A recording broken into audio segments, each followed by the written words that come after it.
Welcome everybody back to the third part of our lesson for today. So today, now we are going to delve deeper into forensic science itself, right? So what exactly is forensic science? Now, forensic science comes from two words, as you can see, forensics and science. Now, forensics has to do with the law. Now, forensics, in other words, to find out something for the purpose of the law, and for science, it's what it means, a way of studying questions, it's a way of thinking, it's a process, right, that questions about the natural way in a very systematic manner. Okay, it's not something that we can just anyhow come up with a theory, come up with an experiment. There is a specific way in which we think, and we will discuss this more when we talk about the forensic science process, because it actually does use the scientific thinking, right? So forensic science, when you merge them together, right, it becomes science in the service of the law. In other words, how we use science to solve certain things, such as crime, so on and so forth. Now, it's in the name itself, right? How we apply scientific principles to resolve legal and factual issues in law. Now, this public perception of what forensic science is helps to solve criminal cases, okay, from Hollywood scriptwriters, right, especially from the immensely popular CSI series, Bones and CIS Criminal Minds. If you have watched these shows, now these shows will always have, of course, a bit of a dramatization, right, exaggeration of what these forensic scientists actually do, and they actually tend to conflate the roles, right, of all these forensic technologies, because most of the time the detectives in the real world are separate from the forensic specialists. Forensic specialists usually just come to take the samples and do their experiments, come with a report, and submit them to the detective, who will do the investigative part of the work later on, right? So these job scopes are actually separate, but usually in TV, in these shows, we actually tend to see them actually come together. Okay, which is actually not the case if you have seen in the videos which have been shown in the second part of the lesson. Okay, so some history of forensic science. Okay, so it started having some early applications in the 1800s, right? And this was actually started by Matteo Avila. Okay, he is dubbed the father of forensic toxicology in and he lived from 1783 to 1853. Now he is famous, right, for his use of forensic toxicology in the case of Maria Lafarge. Now, some background regarding this case. Now, Maria Lafarge was actually held by the authorities in France, right? Because she was suspected of killing her husband, right? And at that time, there wasn't any. It was very hard to prove that actually she did it, because the cause of death was actually through poisoning, right? And they couldn't really find that out, right, and how it linked to her, only after Matteo Avila came up with a specific method, right, to extract this arsenic. Okay, the cause of death was actually arsenic, and actually linked it to her being able to use arsenic to go and kill her husband, right? Because she had the opportunity, she had the motive, and she had access to this arsenic. And this was the first case in which forensic toxicology was used to actually apprehend a criminal, right? And it's used to convict her. Okay, and she was eventually convicted and sentenced accordingly, right? So that was in the 1800s, the mid 1800s, the mid 1800s, 1840. So for Hans Gross, okay, in 1893, he wrote this book called Criminal Investigation. So he was actually the first person to specifically use scientific approach, the scientific way of thinking, coming up with hypothesis, designing an experiment, right? He took this method and used it to go and solve criminal investigations, right? And he actually wrote a book about it, and it was actually amazing because he was actually a law professor. He wasn't really a scientist, right? He was a law professor, and for him to actually use this scientific process to link it to criminal investigations and use it successfully was actually amazing for his time, as he was not science trained. Okay, then we move on to the 1890s. We stick to the 1890s. Okay, how we develop forensic identification. So the first kind of forensic identification, in the sense that I know that a specific thing that I get, a specific evidence, piece of evidence that I get from the scene of the crime, and how I can link it to you, was first developed by this guy called Alphonse Bertillon. Okay, now so he designed this process called baton lineage, right? Which is basically how body measurements are being used, right, to get to identify people who could have been at the scene of the crime. So, for example, a murder, right? So, a murder, usually when let's say he takes a knife and he go and stab someone. Now, the way that he stabs the person is really dependent on his height, how far his arm can reach, right? Whether he's right-handed, left-handed, right? When he stands, what is his height? When he sits, what's his height? And how far his arms can spread, and how far his legs can stand. All this can determine the point of entry of the wound, whether it's possible for this person to actually kill someone, because if he's too tall, how can he stab someone who, from the top, if it's right in the bottom, if the wound is on the bottom, so on and so forth, right? So this was actually used to identify criminals, right, by in Paris, right, by the police.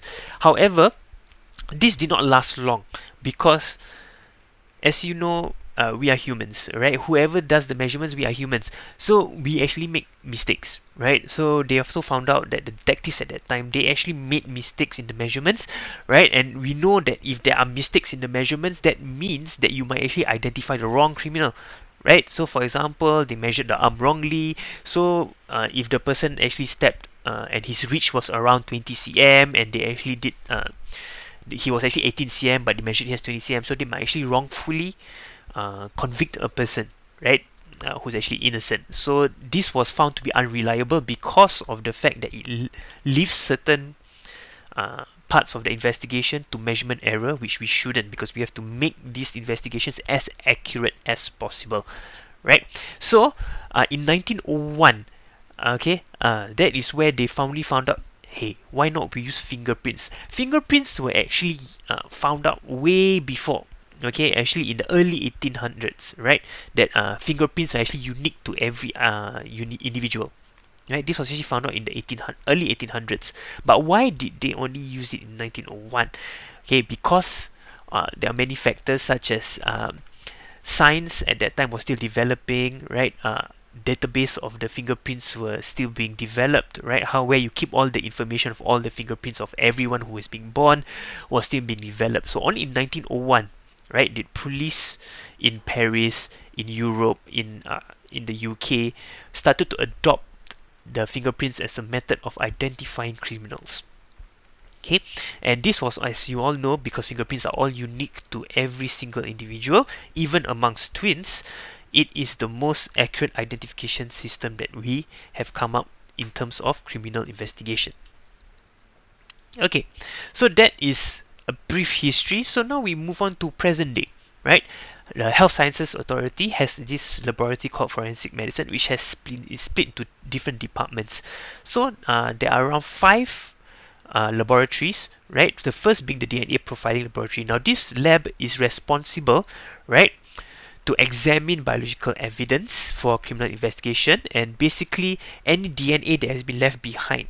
Now this can be in the form of contact with surfaces, right? As when we leave, when our hands are in contact with surfaces, we actually leave debris.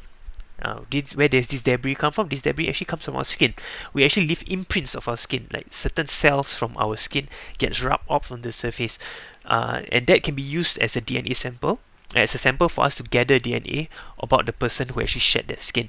Now that is just one way. We can actually get it from hair left behind, clothes left behind, blood left behind. All these can be used as samples for us to extract DNA and link it back to a person. As you all know, DNA is unique as well to every individual, right? And also, the DNA profiling laboratory does not only do this just for criminal investigations. They also do it for DNA parentage and kinship analysis. Means they want to find out whether someone is related to someone else, right?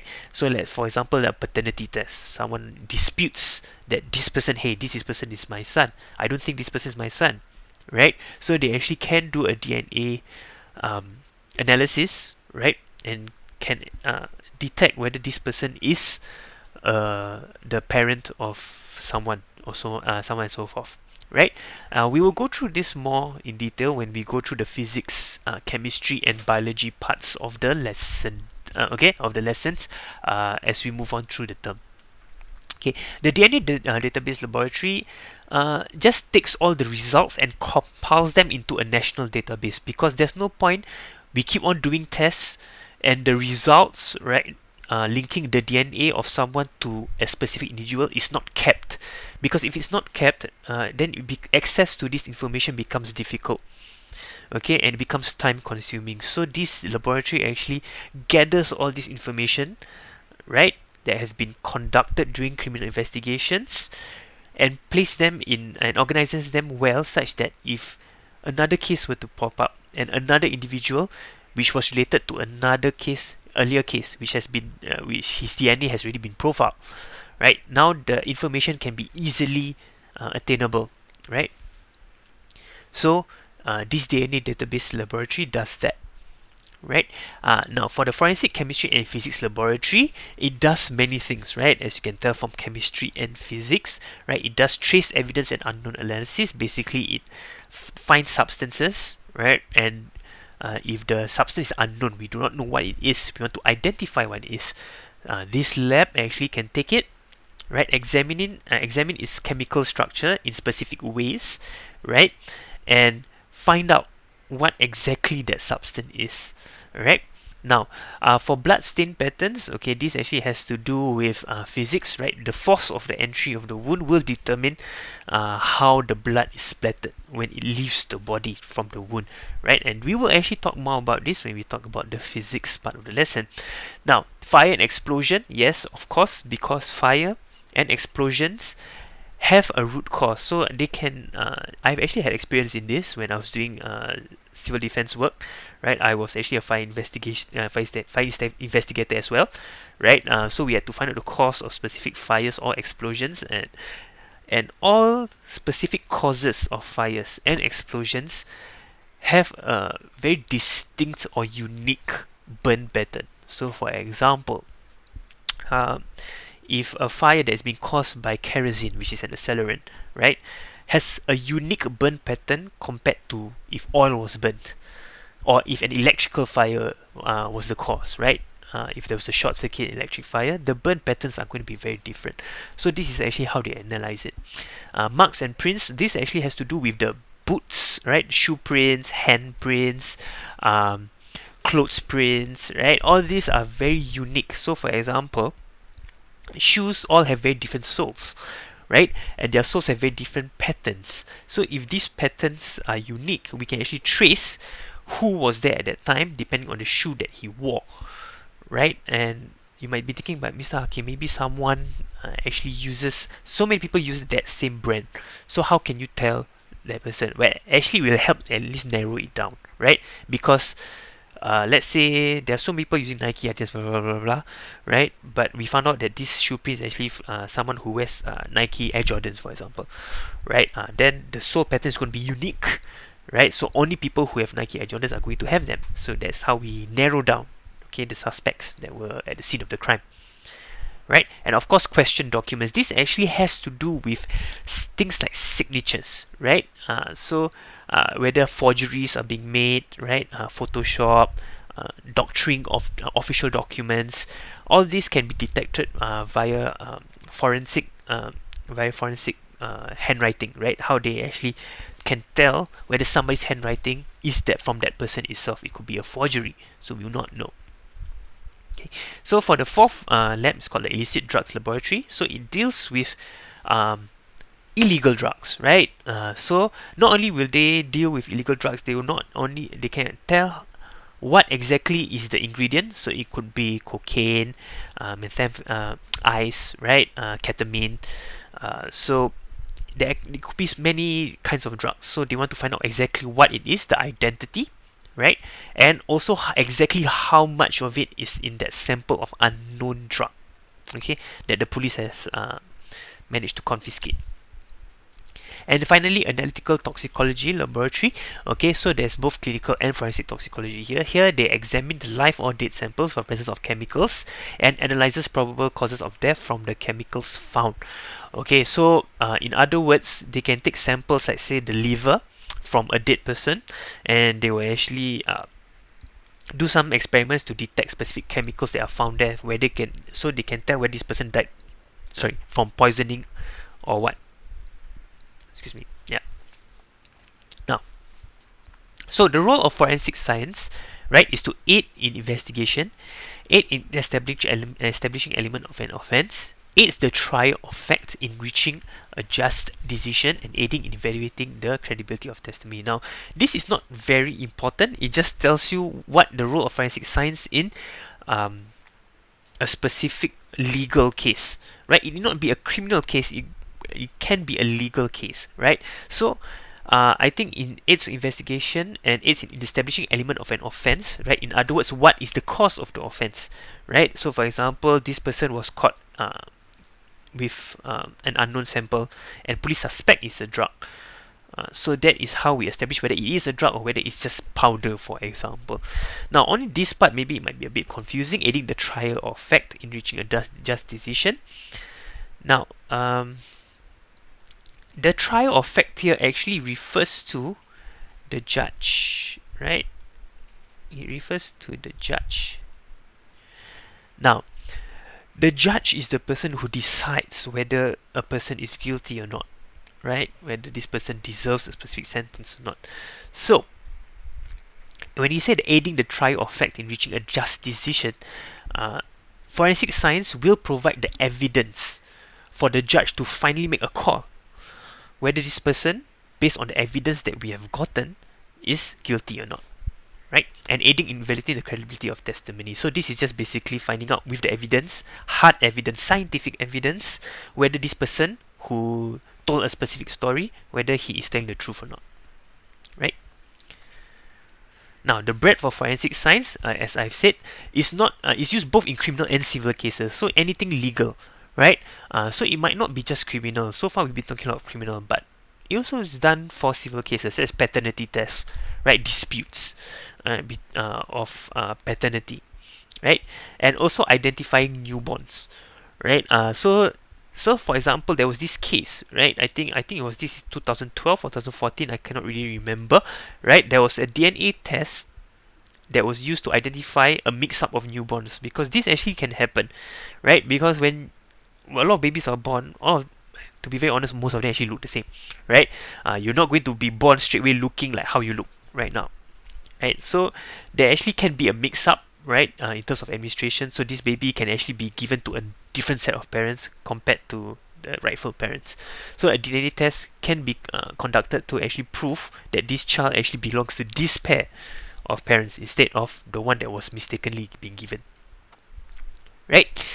Uh, and this article also shows that yes, yeah, you can use DNA tests for paternity, to test the paternity of someone. So these are the different disciplines of forensic science, right? We have technology and crimes, forensic pathology, biology, toxicology. So technology and crimes here refers to more about the digital realm, right? So the digital realm. So things such as scams, online scams, right? All this can be detected via forensic science, and this has to be done by the technology and crimes forensics. Forensics biology, I'm pretty sure you all should know, this has to do mostly with the human body. Toxicology has to do more with poisons, right? As we've mentioned already, poisons or drugs that have killed someone, right? Forensic odontology refers to the study of human remains. Okay. Okay. So the yes, human remains. So the bones that were being left over, so on and so forth, can be studied to tell the identity of someone, or actually how that person died. Because especially if that person has died for quite some time, and you're only left with bones, certain injuries to the bone structure, to the skeleton, such as crushed skull, uh, indented cranium, right? All these can tell how that person died. Forensic entomology has to do with the skeleton, right? Study of the human skeleton. Forensic psychology, okay, has to do with the way the criminal thinks, right? Forensic anthropology, whoops, wait, I made a mistake here, sorry. It's not skeleton. Forensic entomology has to do with insects, sorry. How insects, okay, so scratch that, my mistake. How insects actually can determine how long a body has died for. So, for example, the presence of maggots can determine how long a body has been dead, right? And the presence of specific species of flies surrounding a body can tell you to a T when exactly this person died. Was it a few minutes ago? Was it a few hours ago? So this presence of insects which actually feed on the dead flesh of the human remains can actually tell the time of death. Forensic anthropology is the one that is the study of the skeleton. Okay, my mistake. Okay, apologies. Forensic engineering has to do with machines, okay, and how machines can be used to kill people, right, and how they work. And for example, in the video that you saw, the one about the CSI, and how the house crushed that person, okay, because of the mechanical jack that was below. So this actually has to do with a bit of forensic engineering. Okay, and forensic pathology, okay, basically has to do with examining the dead human body, alright, medically. Okay, examine dead body. Okay, and this is actually done by a doctor.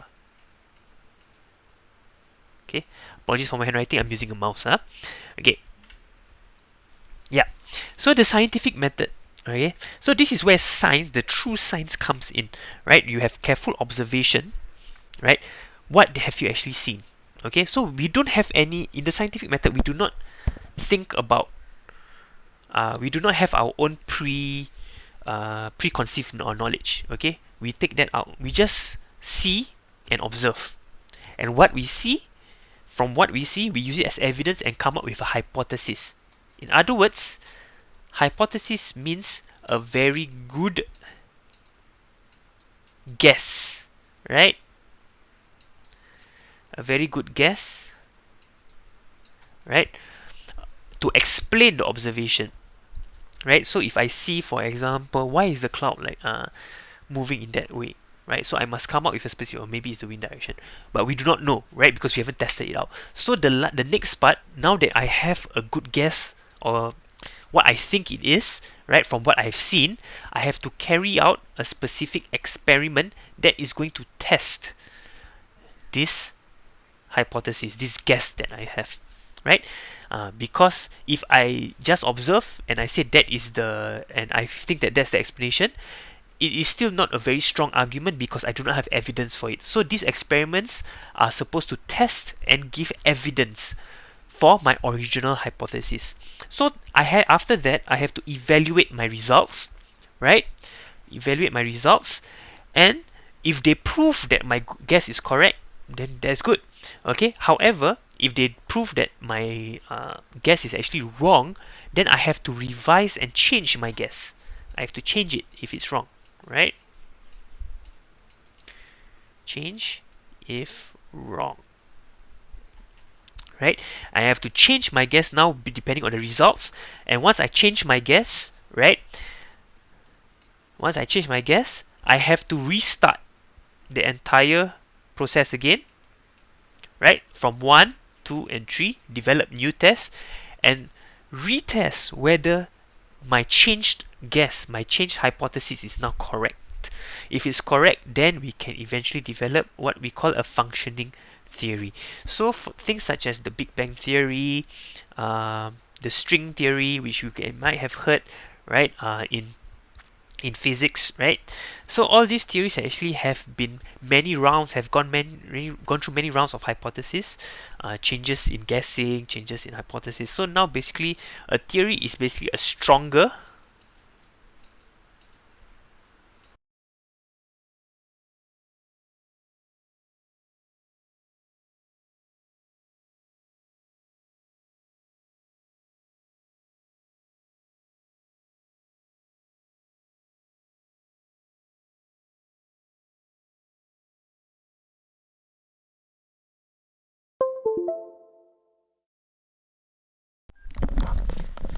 Okay, my mistake. Sorry, it wasn't.